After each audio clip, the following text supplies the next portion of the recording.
The small town of Hollow Creek was known for its serene countryside, friendly neighbors, and historic houses that had stood for over a century.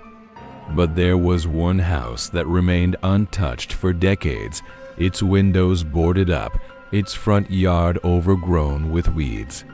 The old Blackwood estate had been abandoned since the 1970s after the entire Blackwood family vanished without a trace. Locals whispered that something sinister lurked beneath it in the basement. When Jason Carter moved to Hollow Creek, he saw the estate as an opportunity.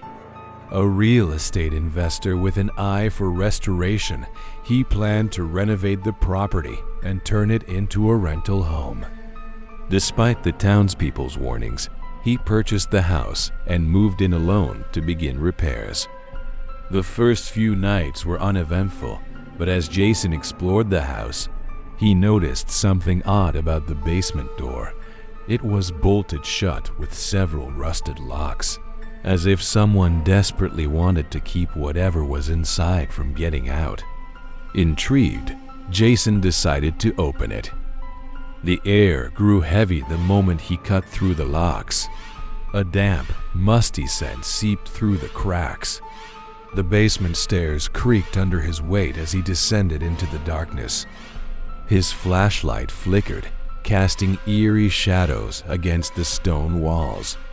Shelves lined with old jars and rusted tools surrounded him, but what caught his attention was a wooden chair in the center of the room.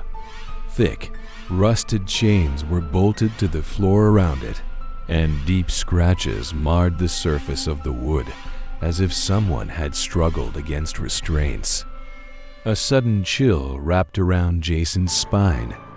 Then he heard a faint whisper.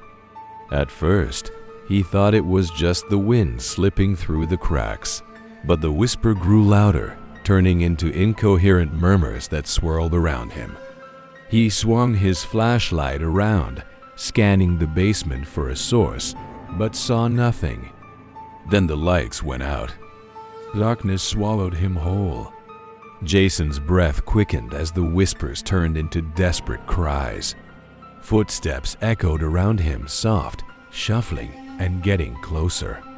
His hands fumbled for his phone, but before he could turn on the flashlight, he felt its cold fingers wrapping around his wrist. He yanked his arm back and bolted up the stairs, but the basement door slammed shut in his face.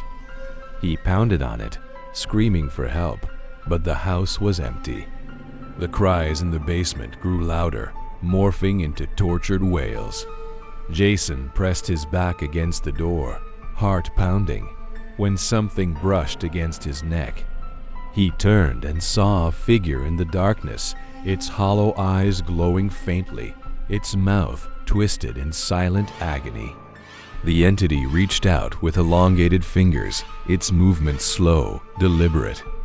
Jason felt his body freeze, an unnatural force gripping his limbs. Then, in a voice barely above a whisper, it spoke. "They left me here. They chained me. They fed me to the dark." Jason screamed as the figure lunged at him. At the last moment, the basement door burst open and he tumbled into the hallway.